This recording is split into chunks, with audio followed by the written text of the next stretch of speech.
So this woman pulls a YouTube prank that's so horrific it ends up unaliving a man and nearly starts an international conflict.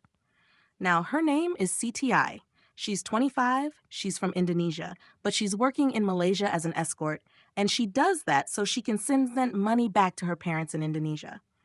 But then one day, she meets a producer. The producer tells her he works for a production company of a huge YouTube channel, and they make like YouTube pranks and stuff. He says he can get her an acting gig on his YouTube prank show, and the best part is that it pays pretty well. She can quit escort work, she can also make all this money and send it back to her parents in Indonesia. Plus, they're going to pay her the equivalent of $96 per prank, which is a lot of money to CT. So, of course, she's yes, and pretty quickly, she's introduced to the head of the YouTube channel, this guy, Mr. Chang. Mr. Chang and the other producers start getting her to pull these pranks on people in public. They'll go to a public place, and she'll walk up to a total stranger and just randomly start holding their hand. Or they'll do a prank where they put baby oil on her hands, and she'll run up behind a stranger and be like, "Guess who?" which smears the oil all over their face. It's pranks like that. So she does a bunch of these pranks over the course of a month. Meanwhile, the prank channel has also recruited this other woman to do pranks. Now, her name is Dee, and we'll get to her. But one day, the producers call C in to meet them at the airport because they're going to do this big prank there. So she's there, and she's with Mr. Chang, but Chang tells CT there's actually another actress involved this time, and that actress will be doing the same thing. It's Dee. So the victim of this prank is actually going to get double pranked, first by CT, then by D. But anyway, Mr. Chang pours a bunch of baby oil on C's hands, and then he points to a man out in the airport that he wants her to prank. This man. So minutes later, CT sneaks up behind the man, and then from behind, she puts her hands over his eyes, like, "Guess who?" or whatever, and of course this smears the oil all over him.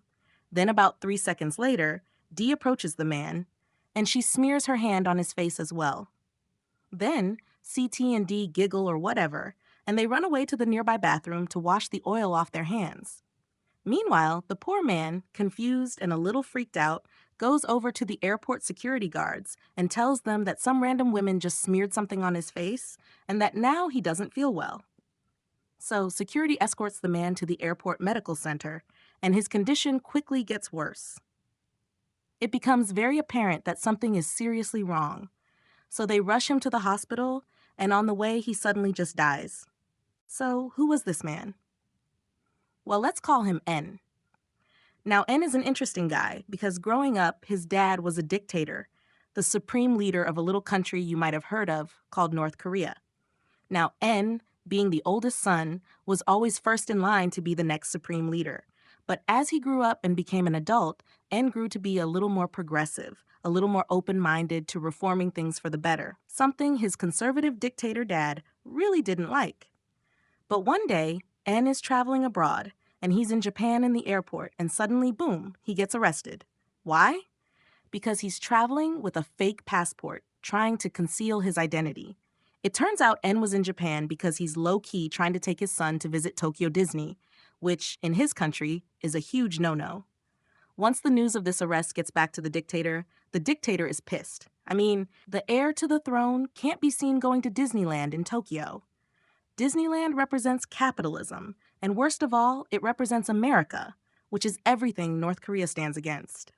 So this arrest is a huge source of embarrassment for the dictator, and this Disneyland fiasco eventually leads to N being passed over for the position of supreme leader. When the dictator eventually dies, N's half-brother, Kim Jong, becomes the new dictator, and Kim Jong-un hates N. N has been living internationally for a while in China, but regardless, Kim Jong-un has been trying to have him assassinated for years. Eventually, he and his regime come up with this elaborate plan. They're going to trick two random women into unknowingly killing N. The women end up being CT and D. When CT and D are at the airport that day, the producers have both of them touch N's face with baby oil as a prank. But what CT and D don't know is that it's not baby oil on their hands. No.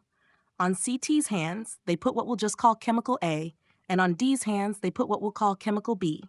When you combine these two compounds, it creates a nerve agent called VX, or venomous agent X, a nerve agent that has been banned around the world because it's considered a weapon of mass destruction and will kill you instantly, especially if someone smears it on your face. So, N dies that day right after they touch him, and Mr. Chang and all the other producers who set this up are actually North Korean spies, and they all just flee, eventually getting away. Of course, North Korea denies being involved in any of this, and this creates tensions between Malaysia and Indonesia. But since those producers all fled, that leaves only the two people connected to the crime, CT and D.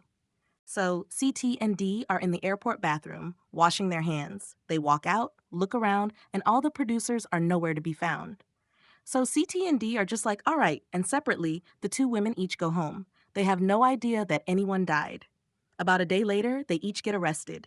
CT is so clueless as to what's going on, she literally thinks her arrest is part of the prank show.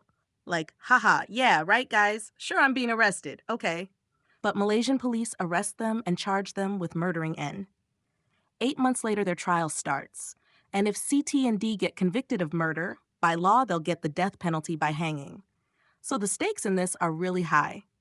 The trial goes on for 2 years, and the Indonesian government has to get involved because CT is technically their citizen, and these women are in jail this whole time.